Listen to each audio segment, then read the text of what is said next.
My name is Erin Axelman. I'm the co-director of the documentary Israelism. It's truly an honor to be here and to help moderate this conversation between the director of Seven Jewish Children, Omri Dayan, right here, and then Gabor Maté, an incredible academic and activist who I've looked up to for a very long time. So we're going to start off by having Omri just ask Gabor a few questions, or Gabor, if you want to say something briefly beforehand. Just to disillusion everybody, I'm not an academic, okay?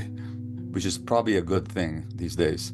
But other than that, thanks for having me, and it's a privilege to see this film and to talk about it with the director. Absolutely. Absolutely. So, Omri, yeah, if you want to kind of, ask Gabor the first question, Omri will ask Gabor a couple questions and then we'll move to audience questions. And so firstly, in terms of honor, it truly is mine both to be able to share this film with you and to have this conversation with you. Thank you so much for being here, for helping us share the film with more people, and for having the conversation with him. It's really means a lot. And and the first question that I wanted to ask you, I had a big list that I've kind of narrowed it down, but the film in some way kind of goes through the timeline of your life as well.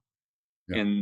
In and your ideologies have changed a lot throughout that timeline. So from that perspective, looking at Carol's writing, the playwright who wrote the play, what is it like watching the film from your perspective and your experience within that timeline? Well, the film, in a remarkably efficient fashion, um, very succinct fashion, expresses the range of Jewish reactions to the Holocaust, which is at the very beginning of the film, and then the foundation of the state of Israel, and the events that followed the establishment of the state, the occupation, and so on. And the theme that runs through it, which is certainly a theme in my life, is that of fear. Fear. And as long as fear is our baseline, it's really impossible to see the experience of the other person, of the other people. And in this film, people are either coming from fear, or they're coming from a dawning realization that there's another party to this conflict who've had their own experience and their own suffering.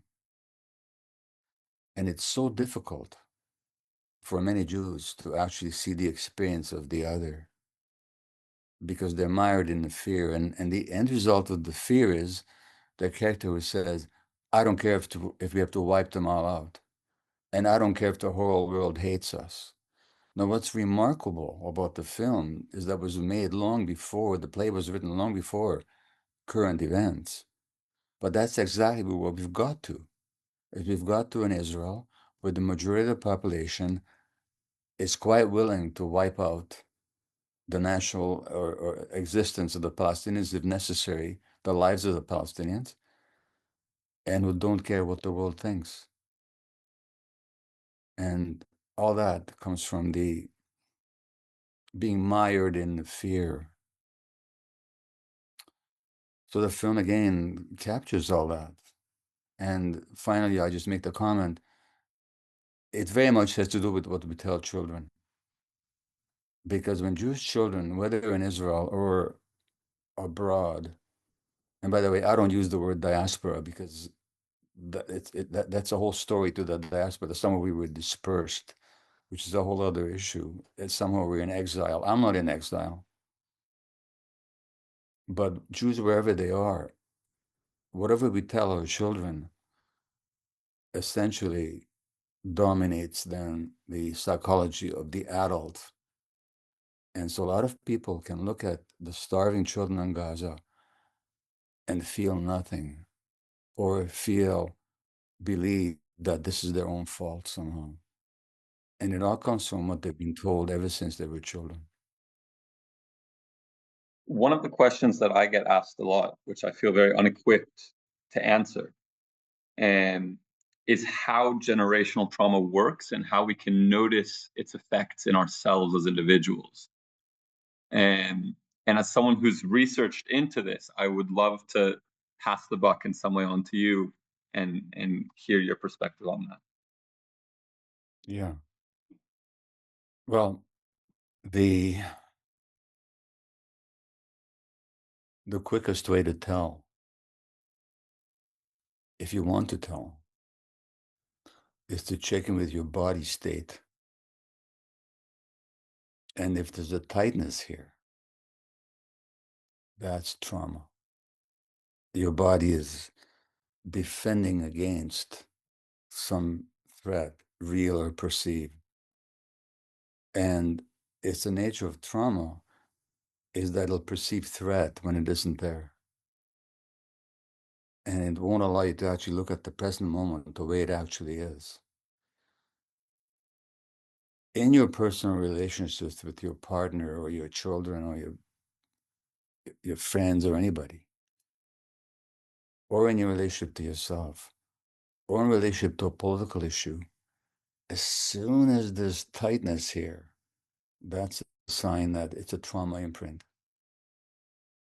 Now we're in an island in British Columbia for the summer. My wife is an artist. There's a farmer's market or an open air market where she sells her art twice a week. A few days ago, and she was wearing a keffiyeh at her art stand where she sells her art cards and her paintings. This woman comes up and says, "Is that a keffiyeh you're wearing?" And my wife said, "Yes." And the woman says, "That makes me so sad. My name is so-and-so and I'm Jewish." And Ray said, "And my name is Ray and I'm Jewish too." And they got into this huge tussle. Now that woman, where was she coming from? Children are starving to death. And she's sad that my wife is expressing solidarity with their suffering, which is just what we would have wanted as Jews for the world to show us when we were suffering.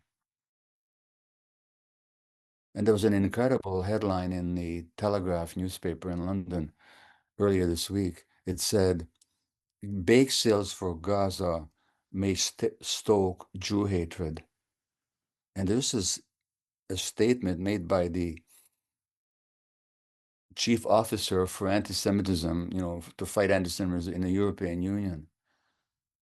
And she said that if you have bake sales for Gaza to raise funds to serve starving children some food, that makes some Jews uncomfortable. Well, if I don't want to see these Jews as monsters, which they're not, but they're behaving monstrously, then who are they? They're traumatized and paralyzed by fear. So that even any expression of sympathy for malnourished children strikes them as a threat. The tightness.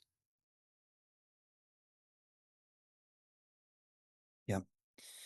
Yeah, it is a profoundly dystopian and apocalyptic time that we're living in. And I think, one thing that, as a child that I would see routinely and that would shock me, as a child, and that would made it very hard for me to kind of begin wrapping my head around the horrific oppression that we Jews faced was seeing images of Jewish children starving in concentration camps. And as a kid, I would see those images, and those images of starving children were really the images that are synonymous with the Holocaust to me, right? How could the world allow children en masse to be starved to death by the German government? And the images of emaciated children are many of the images that I think of when I think of the Holocaust. And when I've been to various concentration camps in Germany and other parts of Europe, it is seeing those images of Jews being starved to death that are, I think, the most profoundly horrific. Over the past, many, many months, seeing images of children in Gaza being starved to death has become routine. Children are now dying of starvation in Gaza. And what does it mean to you to see that? To see children again being starved to death again within your lifetime. And this time, although there are many Jewish people like ourselves who are fighting this forced starvation that Israel is imposing on Gaza, what's it also like, for you to see people whose parents and grandparents themselves were starved to death by the Germans now advocating for a similar death by starvation for Palestinians.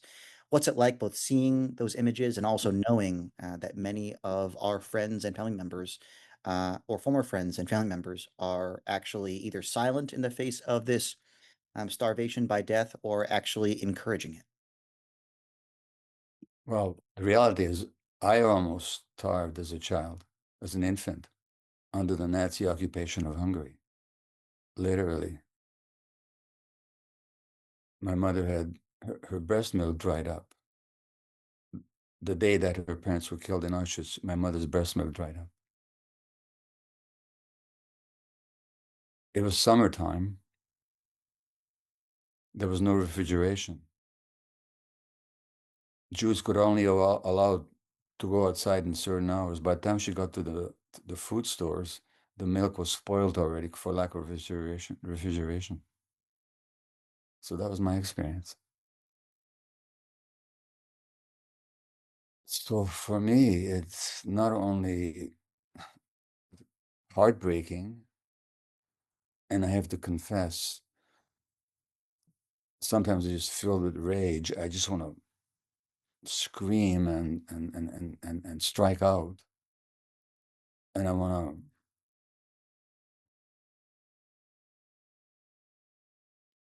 to what? There's rage towards my fellow Jews who are living their life comfortably and who perceive themselves as the ones being attacked while these children are starving to death. And it's all about us. I mean, I get, I sometimes I have very unkind feelings that arise in me. But I think also on a deep level, it also triggers some very profound feelings of pain and disorientation and disbelief of how is this even possible? And I'm sure that some of my reactions go back right to my first year of life. Let me read you something here. Speaking of children, this is an article in Haaretz this morning, the Israeli newspaper. Just read you one paragraph. Rasha al-Arir, a young Gazan girl, survived the bombing of her home in June last year. The experience prompted her to write a last will. This is a child writing her last will. The experience prompted her to write her last will. On a piece of paper she kept in her pocket, she wrote in red ink, "Please do not cry for me. It hurts me to see your tears. Give my clothes to the needy. Divide my things up, the boxes of beads, the pocket money, the books, the toys, among my cousins. Please don't yell at my brother Ahmed. I hope you will respect my wishes." On September the 3rd, 30th, the family's house was bombed again. Russia was killed, and so was Ahmed. She was 10. He was 11. They were buried next to each other.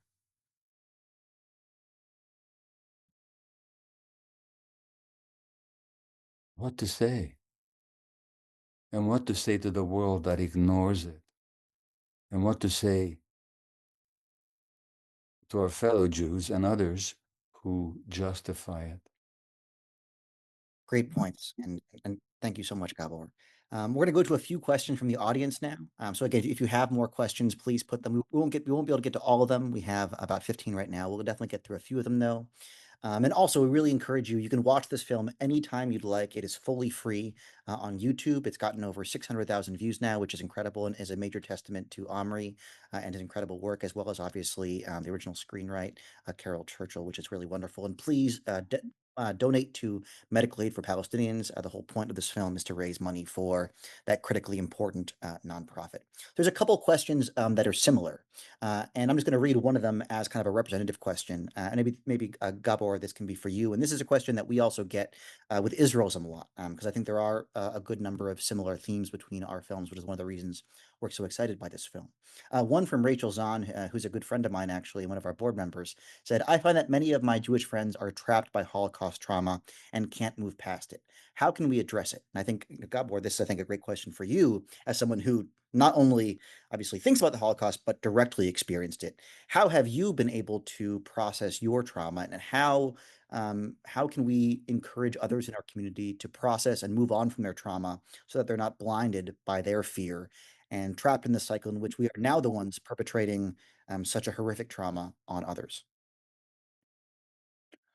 Well, I'll leave aside the question of how I address my own trauma, because that's been the subject of so many of my talks on YouTube and all my books. And anybody wants to find out how I'm doing with that, or there's plenty of information out there. I don't make this about me. The answer is you can't. You can't address anybody else's trauma unless they want to. So you can't. Here's the only thing you can do is to address your own.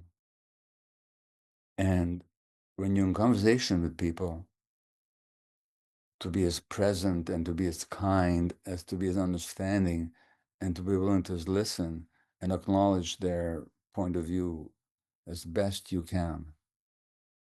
And that may possibly open them to listening to your point of view, possibly. But that's as far as you can go. And beyond that, you can't. You can't force anybody to face their trauma. People don't even realize that they're dealing with trauma. They think they're dealing with reality. That's the nature of trauma, is that it organizes your mind in such a way, and it gives you such a perception of reality that you think you're looking at the real world, where you're actually projecting your own fear and your own pain and your own anger onto the world. But you don't realize that. And you can't address anybody else's unconscious. You just can't. What you can do is be as conscious as yourself. Now, the more conscious you are, the less judgmental you'll be. It's really difficult not to be judgmental and full of rage at people who are denying or unwilling to see this horror. Yeah. You can have a choice. You can say, I don't want to convince anybody. I'm just going to clearly state my point of view, take my stand in the world, and see what happens out in the world. If you want to take on the task of being in conversation or engaging with people, then you have to make yourself as clear and as kind as possible, and hope that that'll make them feel less afraid of being judged or being rejected. And that might possibly open up some avenues for them. That's all you can do. And if you can't, then you have to say, well, I have to go my way.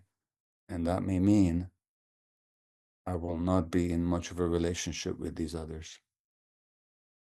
And that's a choice only you can make. Yep.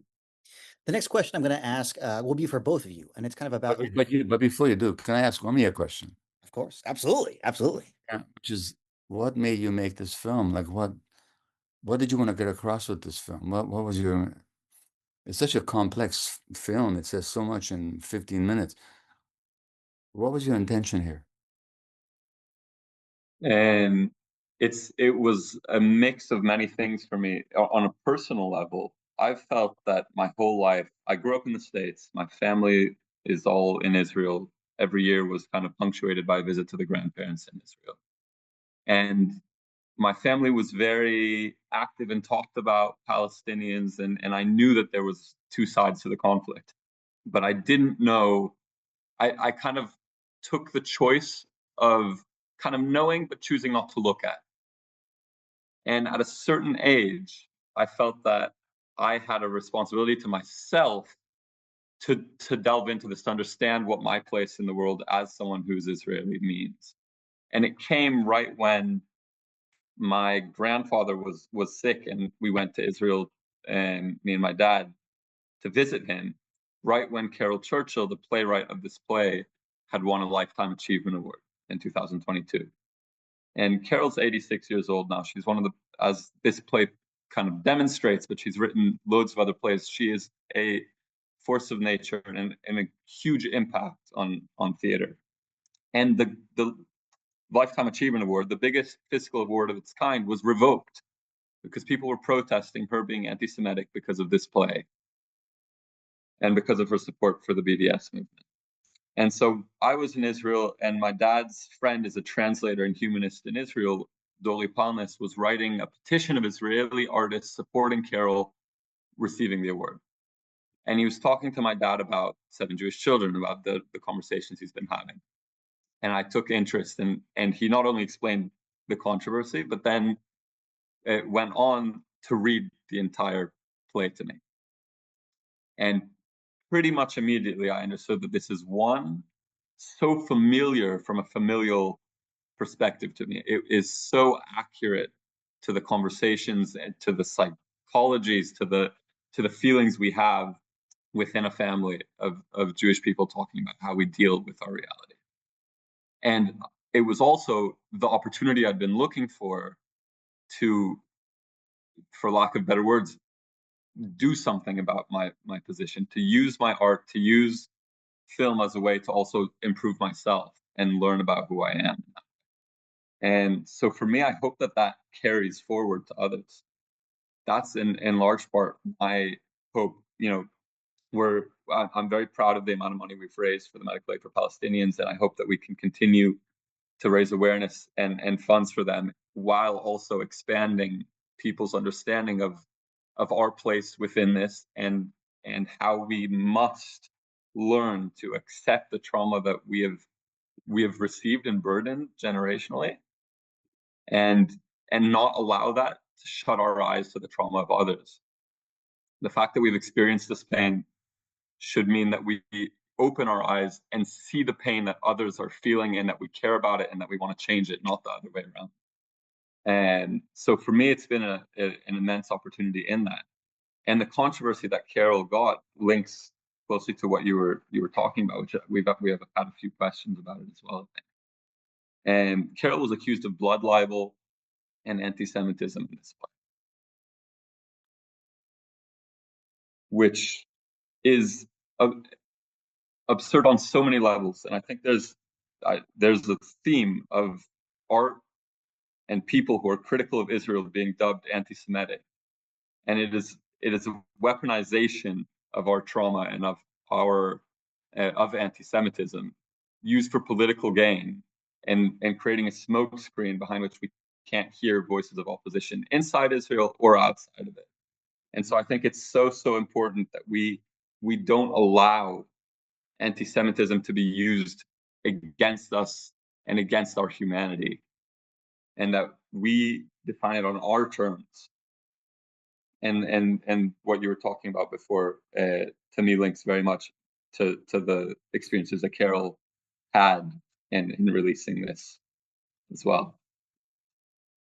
I think that's a great transition to the next two questions. There's going to be one kind of about Caryl Churchill and about blood libel, and one that, if it's okay, I'll answer quickly first, and then Gabor and Omri can answer second. And let's kind of get to this idea of reality versus stereotypes and reality versus anti-Semitism. So one question is, where's your evidence that the majority of Israelis are willing to wipe out Palestinians? Making statements like that demonize all Jewish people. I'm under the impression that the situation in Gaza is extremely distressing to most Israelis. But there's a difference between working to end the famine and recognizing a Palestinian state with a terrorist as a leader whose aim is to eradicate Israel. I'll first say that, again, using the term terrorist to blankly describe Palestinians is very racist, obviously. But also, again, we don't say these things lightly. We say these things because they are supported by incredible amounts of polling that have been done mostly by Israelis. So I want to point out a really important poll from Penn State University, and that's been cited over and over again in Haaretz from a few months ago. And the poll shows that 82% of all Israelis support ethnically cleansing Gaza, support kicking out all the Palestinians in Gaza based on their ethnicity. 82% is a massive majority. It's not a fringe position in Israel. It is a massive, massive majority. 56% in that same poll wanted all Palestinian citizens of Israel, so the minority of Palestinians that have rights in Israel, 56% in that same poll wanted all of those people kicked out. So 82% wanted all people in Gaza ethnically cleansed. The same poll, a majority, 56%, wanted all Palestinian citizens of Israel removed. And maybe the most crazy part of the poll showed that 47%, when asked if they supported the Israeli army acting the way the Israelites acted when they conquered Jericho under the leader of Joshua, killing all its inhabitants, 47% said yes. So almost a majority supported literally murdering every single person in Gaza. So again, I think there's an important distinction here that there are historic stereotypes and conspiracy theories about Jews that are very real. Blood libel being one. So the idea of blood libel is a heinous conspiracy that suggested that Jews, especially in medieval Europe, killed children because they wanted to and often drank their blood. That's obviously ridiculous. But if certain Jewish people, Israeli citizens, are literally killing tens of thousands of children, that's not blood libel. That's a real thing. If a large majority of Israelis want to ethnically cleanse Gaza, that's not a conspiracy theory. That's a real thing. So, Gabor, how do you, in your mind, separate the history of these conspiracy theories and the history of these stereotypes with the very real actions that Israel is committing? And what do you do when people try to conflate those two things and say such criticism is clearly anti-Semitic when it's just what Israel is doing or what a great majority of the Israeli population supports? Well, you've already quoted the polls that were recent and very shocking. And there's always been in Zionism a strain of Zionists who very openly said that we need to get rid of the Palestinians. And that's our ultimate goal. I mean, that's been there for right from the beginning. That voice, that strain has now become the dominant one. And you've already cited the evidence for that. And the evidence is both in the polls and also in the actions of the Israeli army. It's not that they want to kill all the Palestinians. It's that they're willing to kill as many as possible to get rid of them. Let's remember something. Hitler didn't start off wanting to kill all the Jews. He wanted to get rid of them. He wanted to send them to Madagascar. But the more you dehumanize the other, the more you dehumanize yourself. And that state has become completely dehumanized. It's a logical outcome of its history.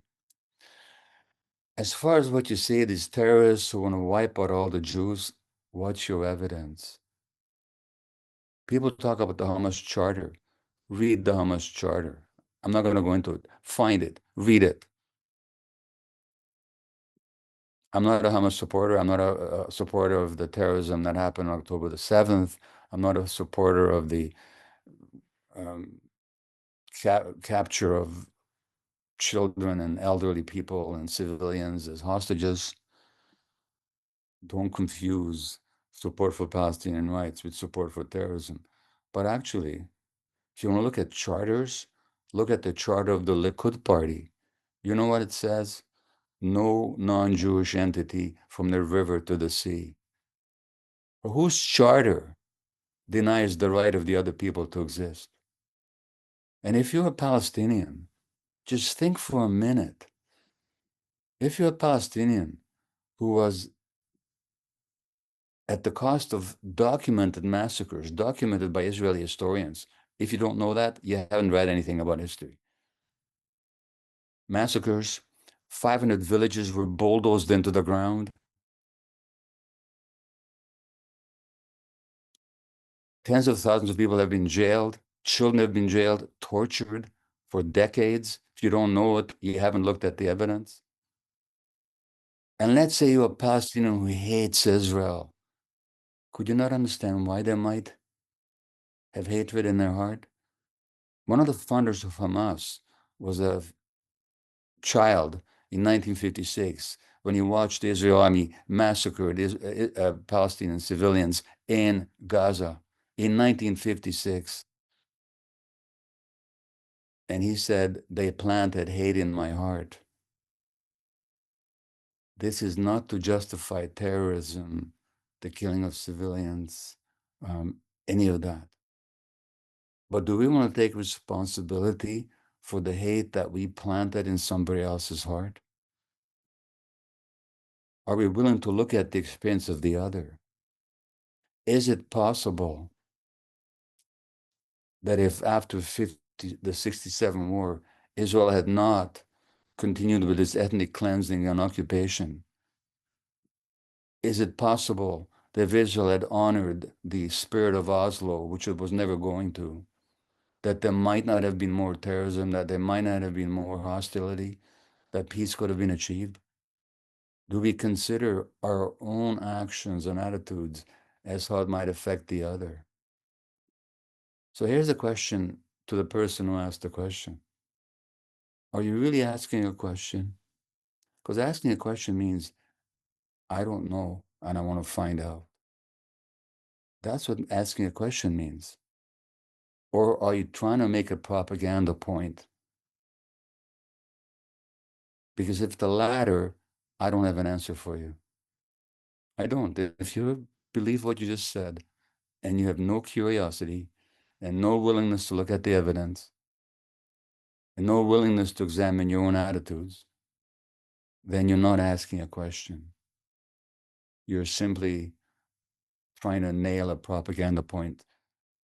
If you have, you've done it, and you've repeated what we've heard a zillion times, but then I have nothing to say to you, except I hope someday reality will strike your heart. Yeah. So we're going to do two more questions. I'll have one more question from the audience for Gabor, and then one for Omri. And I think one great point to Gabor, what you just said about hate. I often think about the ways and how Native Americans reacted to European colonialists. And again, many Native Americans obviously hated white colonialists. Did they hate them because they were Christian? Did they hate them because they were ethnically European? Or did they hate them because they were stealing their house and trying to destroy their civilization? One of my good friends, Baha Hilo, who's in my film Israelism, says that he's like, look, I don't care the ethnicity of the people who stole my house. I care that they stole my house. He's like, I hate the state of Israel because it destroyed my family's home, made my family refugees, and has forced me to live in an apartheid state every second of my life. And I think that's very important to think about why people might hate the state of Israel, just like why Native Americans hated, right, the American colonial project. They hated it because of their actions, not because of the ethnicity or the religion, right, of those colonists, which I think is pretty obvious. But because when it comes to Israel, people often think that people hate the actions of the Israeli government because it is Jewish, not because of the actual actions of that Israeli government. This is an interesting question that I haven't actually quite seen it before. Have you heard anything from various Holocaust museums in terms of how they have thought about this genocidal violence in Gaza? And have you seen, obviously, there is, obviously there's many, many people who have studied the Holocaust intensely, both at the academic, personal, and institutional level. What have been varied responses that you've seen from experts on the Holocaust to how they've responded? Have you seen some people call this a genocide? Have you seen some actually defend Israel's actions? What have been the varied responses from folks who've made it their life's work to study the Holocaust? So, two things about the hatred. After Oslo, when it seemed like there was going to be peace, you know what happened in Gaza? The Gazan population bedecked the Israeli army with flowers. They approached them with flowers. I didn't share their optimism. I knew that Oslo was a lie. And the reason I knew Oslo was a lie because they said nothing about the settlements. They said nothing about withdrawing from the settlements, and they said nothing about not establishing more settlements. I knew right from the beginning that Oslo was a huge subterfuge. But the Palestinians population believed in it, and they threw flowers at the Israeli army, despite what that army had done to them over the decades. And I've been there. I didn't experience hatred. And Israelis who go there, they don't experience hatred, who go amongst the Palestinians. You can talk to some of them. Now, do some Palestinians hate? Sure they do. Do many Jews hate Germans? Of course they did. Can we not understand that? As to the question about Holocaust scholars, in the New York Times within the last 2 weeks, there was a major article by Omri Dayan. Omri Dayan is a Holocaust scholar. In fact, he's considered the leading scholar of genocide in the world. He teaches in the United States. He's an Israeli. He's Jewish. He was an officer in the IDF. And the article in the New York Times was entitled, "I'm a Holocaust scholar. I'm a genocide scholar. I can recognize genocide when I see it. This is genocide." And there's been a whole number of Jewish Israeli scholars of genocide who have called Israel's current actions genocidal. Personally, I don't like that phrase because I'm going to reserve that to what happened to the Jews in the second, when the Germans had to kill all the Jews.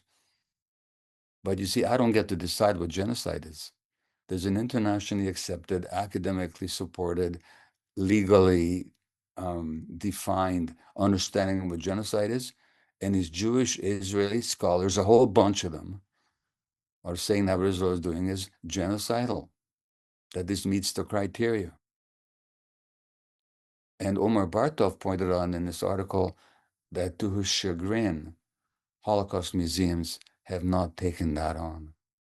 That Holocaust museums, for the most part, want to maintain this exclusive ethnocentric definition of genocide that doesn't look at what Jews are doing, only what happened to Jews. So you can read that article by Omar Bartov in the New York Times. So if you want to talk about blood libel, then why don't you accuse this Jewish Israeli world-renowned scholar of blood libel? So unfortunately, no. The Holocaust museums and the International Holocaust Association's definition of anti-Semitism is designed not to throw light, but to obfuscate reality. It'll be interesting to see how history judges them. And I think it's also important to point that, again, there's been many genocides in history. Each genocide is different. There's been genocides in Yugoslavia that were internationally recognized as genocide, where it was, in the thousands or tens of thousands. The amount of people does not necessarily dictate whether or not it's a genocide. It is the intent and the actions and the intent to destroy in part or in whole a civilization or a cultural group. And I think that, again, it's important for us to know that each genocide can be different and unique, and not every genocide has to look exactly like the Holocaust for it to be considered a genocide. I also really want to, again, thank you both. Again, Gabor, I've been such a huge admirer of your work. My parents, loved your work, and getting to do stuff with you has been, a real honor of mine. And I want to also really thank Omri. Are you still 23, Omri? I am, yeah, for a few more months. Omri is shockingly young to have made such a beautiful film, and I'm always incredibly impressed. Now, I'm older. I'm 35, and Omri has done a really amazing thing at such a You young. guys between you are not even close to my age, so don't worry about it. Fair, fair. But again, it's always really wonderful to get to be in conversation with you, Omri. And one kind of final question for you, and then maybe we can just do final closing thoughts between the two of you. How have you? Obviously, this film is based off a 2009 play. Obviously, it was made well before October 7th. But I'm guessing you probably have gotten questions about how you think the play or the film could have been made differently if it had incorporated October 7th. Have you thought about adding a scene to accommodate October 7th, or how have you dealt with those conversations? And we've dealt with obviously similar conversations for our film Israelism, which was similarly made, of course, well before October 7th. Yeah, it was a big point of discussion. So the play that this is based on was written in 2009, and it was originally put on in the Royal Court in London. We made the film. We filmed it in July of 2023, and we were pretty close to finishing our edit on October the 7th when this war broke out. And we had this conversation of, do we react to what's going on now, knowing that it's going to escalate and knowing that it's going to end up somewhere that we can't predict from that perspective? And do we ignore it? How do we react to it? And me and Caryl spoke about it at length. But we came to the conclusion that there's something very striking about the fact that this was written in 2009 and it looks like it was written last week. there's something powerful about the fact that this was filmed in July of 23, and yet it looks like it was filmed as a reaction to what's happening in Gaza now. We have known that this is going to end in more and more bloodshed for so long. We have known that another chapter will appear. And we also know that it's up to us to stop this ball from continuing to roll. And that was the whole concept when we filmed it. The whole concept of the staging with a timeline down the middle. The last shot was exactly that. The whole idea was, we know this is going to build to somewhere. Let's stop it before the next chapter starts. So releasing it while we're watching that chapter unfold is extremely disappointing, and yet shows the power of Caryl's writing, of the fact that we know where this goes and what we need to do to stop it. So yes, it was a conversation we had, and we ultimately decided that actually there's a lot of strength in letting it sit as it was in 2009. Great point. Great point.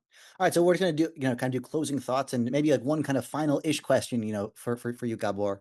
Obviously, maybe, yeah, so just, getting your closing thoughts, on the film and stuff. And then also, I mean, we are obviously in a time of, apocalyptic destruction.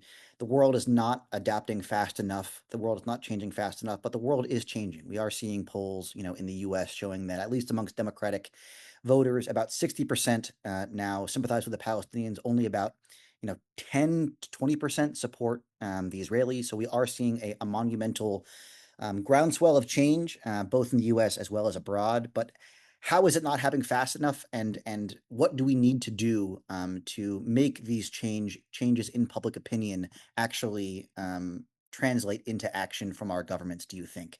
And then what are your hopes and fears for the upcoming months and years? Well, here's the reality. Public opinion has no bearing whatsoever on government policy. Never has, never did. And that's been studied in the United States.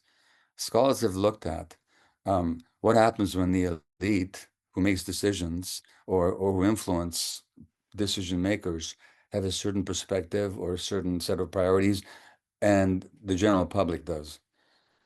95% of the time, it doesn't matter what the public thinks. So public opinion has no bearing whatsoever. Number one. Number two, people may have certain feelings or opinions, but that doesn't mean it translates into political action. And people make their political decisions and their voting preferences based on so many different factors. And we wish that this horror would be at the center of people's thinking, because it ought to be. If there was a just and fair and humane world, this would be the central issue of our time. But the fact is, people are a lot more concerned in this culture about which football player sleeps with what pop star, or what this couple who were canoodling at the Coldplay concert were up to, than what's happening with starving children. And that's the reality of the culture, and that's the nature of the culture. So I'm not hoping anytime soon that public opinion is going to translate into any kind of action, because we live in a certain system that's got a certain agenda, and that agenda has nothing to do with humanity. So when I engage in activism, and it's so precious little that any of us can do, it adds up to so little in terms of actual impact. Why do we do it? Because there's a long-term project here, which is that humanity should find their humanity.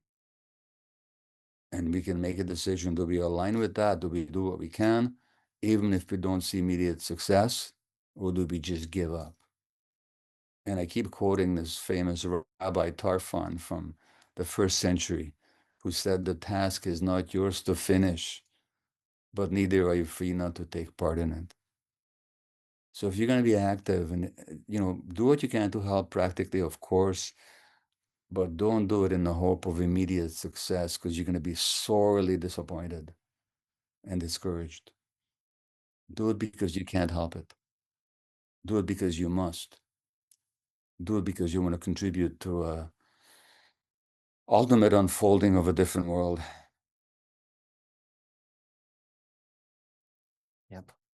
Thank you so much. Thank you so much. And before I'll go back to Omri for the final closing thoughts, but again, just a reminder, if you like the film, please share with your friends and family. It's free on YouTube. I think one of the amazing things about this film was that Caryl basically wanted it to be, free and widely accessible, and Omri really shared that vision, and so it is completely free. It's been viewed by well over 600,000 people now on YouTube for free, which is incredible. And the purpose of the film is to raise funds for medical aid for Palestinians. So please, if you like it, please donate if you can. And yes, we will share this whole Q&A on YouTube. A number of people have asked for that, and I really want to say thank you, Gabor, so much for being part of this, and for being part of so many amazing endeavors, and helping to lead the way for myself and Omri and many other people in our generation. And Omri, I'll pass it to you for closing thoughts before we depart. And just to echo what Erin just said, thank you so much, Gabor, for being here, for giving a source of light in these dark times, a source of a direction where we can follow when we don't know where to go. And it's these times have been testing, and the desire to give up, to turn off the news, to disregard, it's palpable. Like, I feel it myself, and I understand. I can get why people do that. It's a lot easier to turn off your computer, to turn off the news, and just pretend that nothing's wrong, to be the chicken with your head in the sand, ostrich with your head in the sand. And it's people like you, it's people like Erin, yourself, in your film, that show a direction, that there is somewhere that we can go. There is an improvement we can make, in the least in ourselves. And it means so much to me that to have you here in conversation about the film. I'd like to thank Erin for moderating this so well, including the audience questions and asking such thought-provoking questions, and to everybody who's here watching. As Erin said, the film is free to watch on YouTube. We're raising funds for the Medical Aid for Palestinians organization. You can scan this QR code above my head, and as Gabor said, don't donate because you can post on your Instagram that you donated. Donate because you can afford to donate, and you know that in the long run that's the right thing to do, and it will make a difference because people are starving and they need our help. And I would love to encourage you also, there's a monthly donation button.